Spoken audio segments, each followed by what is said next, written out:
2018 midterms, Taylor Swift was notably and publicly political, which kind of became a little bit of a thing after her silence during the 2016 presidential election, especially given the outcome. But then, in an Instagram post in October of 2018, she publicly endorsed two Democratic candidates running in her home state of Tennessee and said she would vote against Republican Marsha Blackburn. She also talked about this in her documentary as well. And for some conservatives, it was downright unconscionable that she would actually voice her opinions. How dare she? I'm sure Taylor Swift has nothing or doesn't know anything about her.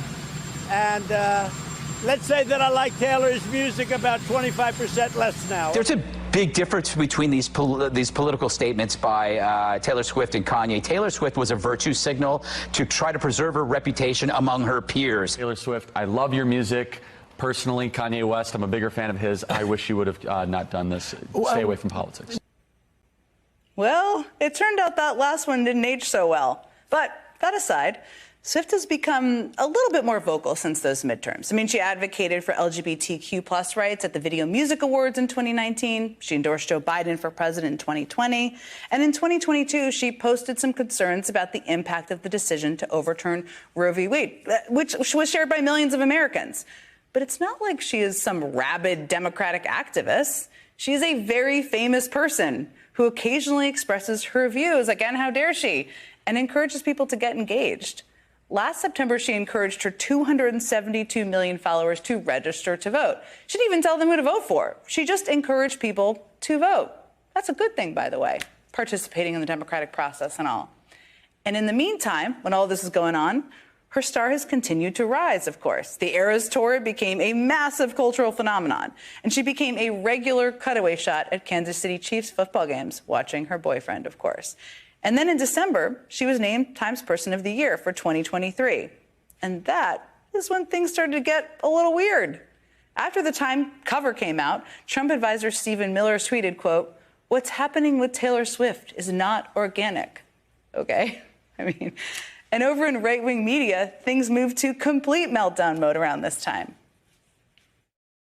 And although neither the NFL nor Travis Kelce really needs Taylor around, apparently the Democrats do, because make no mistake about it, Taylor Swift is clearly a tool. Taylor Swift is going to come out in the presidential election, and she's going to mobilize her fans. So is Swift a front for a covert political agenda? Primetime obviously has no evidence. If we did, we'd share it. But we're curious, because the pop star who endorsed Biden is urging millions of her followers to vote. Guys, are you all okay? Seriously, take a walk. Shake it off, as she would say. As the right-wing conspiracy goes, stick with me here, Taylor Swift might just be an operative for the Democratic Party. Some, like Jesse Waters, who you just saw there, would even call her a psyop. That's right. And Jesse, I know you were on TV right now, but if you ever need a shoulder to cry on, I'm here for you. I'm here for you. The theory goes like this, that they're all talking about.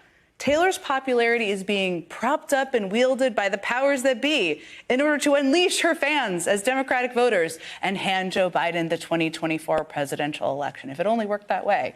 First off, yes, let's all acknowledge, Taylor Swift absolutely has unbelievable influence, just ask my 8-year-old, as one of the biggest stars on the planet. And why wouldn't Joe Biden want her endorsement?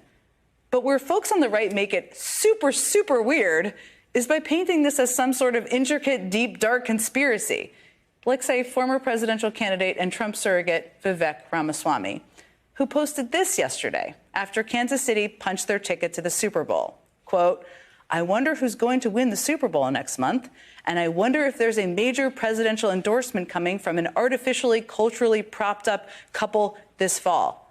What are you talking about? Also, he's clearly not a football fan. It could be that the game was rigged, Vivek Ramaswamy. It could be. As part of an elaborate scheme to get Joe Biden more votes. It could be. Or it might have been that Baltimore had some bad fourth quarter turnovers. If you watched the game, again, you're probably not a football fan. But for an increasingly shocking number of folks on the right, there's always a mastermind. There's always some larger, big state, big institution behind the curtain, keeping conservatives and Donald Trump down. They'll stare directly at conspiracy, but never in the mirror.